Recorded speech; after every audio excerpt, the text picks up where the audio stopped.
indi Emin Əmrullayevin özü də daxil olmaqla orada təhsilin pillələrini və ümumiyyətlə təhsilin fəlsəfəsini bilən, təhsili duya bilən, pedaqoji təfəkkürü ola bilən çox barmaqla sayıla biləcək bir, 2 nəfər, 3 nəfər adam ola bilər.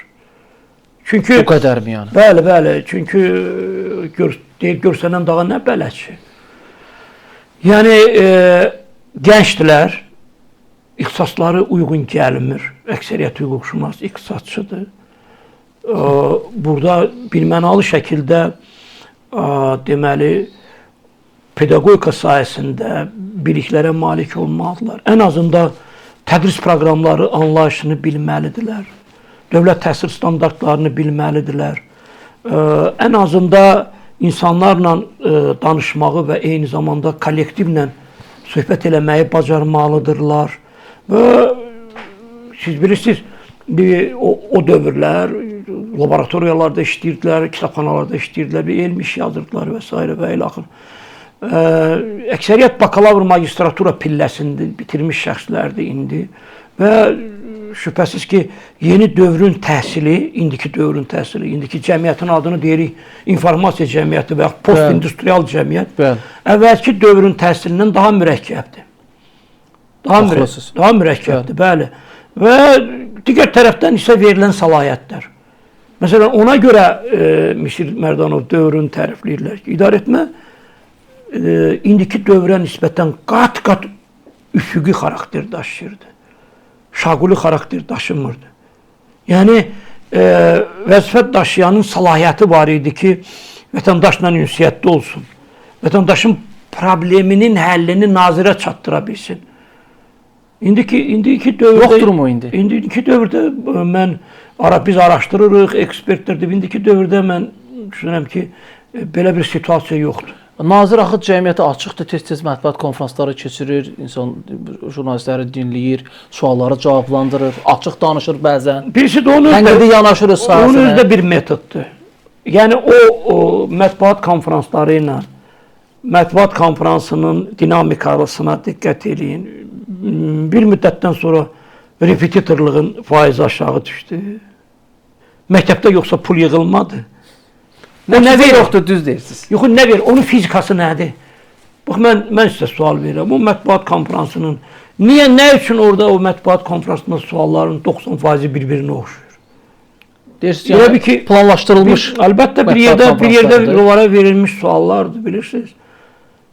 Verilmiş Təhsil Nazirliyindən sonuncu mətbuat konferansında, üzr istəyirəm, etibar mənim. Sonuncu mətbuat konferansında Təhsil TV-dən canlı yayımlanırdı. Mən də baxırdım, izləyirdim. Mənim üçün çox maraqlıdır. Həqiqətən də Azərbaycan təhsili ilə bağlı, elmi ilə bağlı mətbuat konferansları deyilən fikirlər. Çünki mən Azərbaycanın dövlət olaraq mövcudluğunu təhsilin inkişafında görürəm. Yəni, başqa yolumuz yoxdur. Bu mənim subyektiv fikrimdir. Və mən baxdım ki, orada bir planlaşdırılmamış bir sual vardı məktəblərlə bağlı. Bir məktəb direktoru ilə bağlı ki, cinayət işi var və s. və axır niyə azad olunmur? Canlı yayım o saat dayandırıldı və mən belə düşündüm ki, planlaşdırılmamış sualdır. Ola bilər. Yox, o deyəsən, səhv eləmirəm, soruşdu ki, onu azad eləməmişik və s. Planlaşdırılmamışıq. Planlaşdırılmamış sualı da ona görə.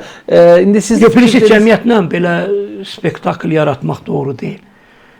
Təhsil Nazirliyi elmlə məşğul olan şəxs, rəhbər şəxs səmimi olmalıdır.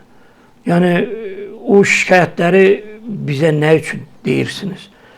O problemlər həll olunmalıdır. O problemi həll eləyəcək orqan, nazirin rəhbər elədiyi orqanda, o cəmiyyətə niyə deyir ki, o problemlər? Dərsliklər lağlağıya çevrilir. Uşaqların çantalarında ancaq test kitabçalarıdır. Bir Amerika təhsil mütəxəssisi var, onun maraqlı fikri var. Deyir ki, testlər artıq qiymətləndirmə proqramı təhdid eləyir. Test artıq proqramı təhdid eləyir. Bu bir ölçülü təhsil sistemindən qaçmağın yolunu müəyyənləşdirməliyik biz. Bu xətti təfəkkürlü gələcək üçün mütəxəssis hazırlamağın bizim cəmiyyət üçün heç bir xeyri yoxdur. Tural bəy, inanın heç bir xeyri yoxdur.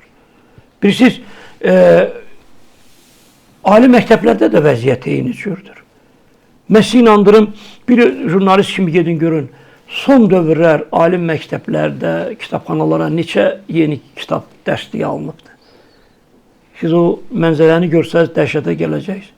Bir öyrənin görün, son dövrlər neçə tələbə və müəllim universitet kitabxanasından kitab götürüb oxuyubdur. Kitab götürüb oxuyub. Və indi deyirlər, bəzilər deyirlər, hər şey elektrondur və s. və s. Elə onda elektron kitab sərgisi keçirəydiniz də. Niyə canlı kitab sərgisi keçirir? Bu elektron resurs kitabdan yaranır. Bəli. Məqalədən yaranır. Monografiyadan yaranır. Bu mənada bilirsiniz, mən bir fərd kimi, mən demək, ilk qeyri-hökumət təşkilatını təsisatını yaradanlardan biri mənim həmişə mövcud reallıqları dəyərləndirməyə çalışmışam. Ancaq çox təəssüflər olsun ki, o nazirliyin ətrafında formalaşan o troll dəstəsi ictimai rəyi azdırır.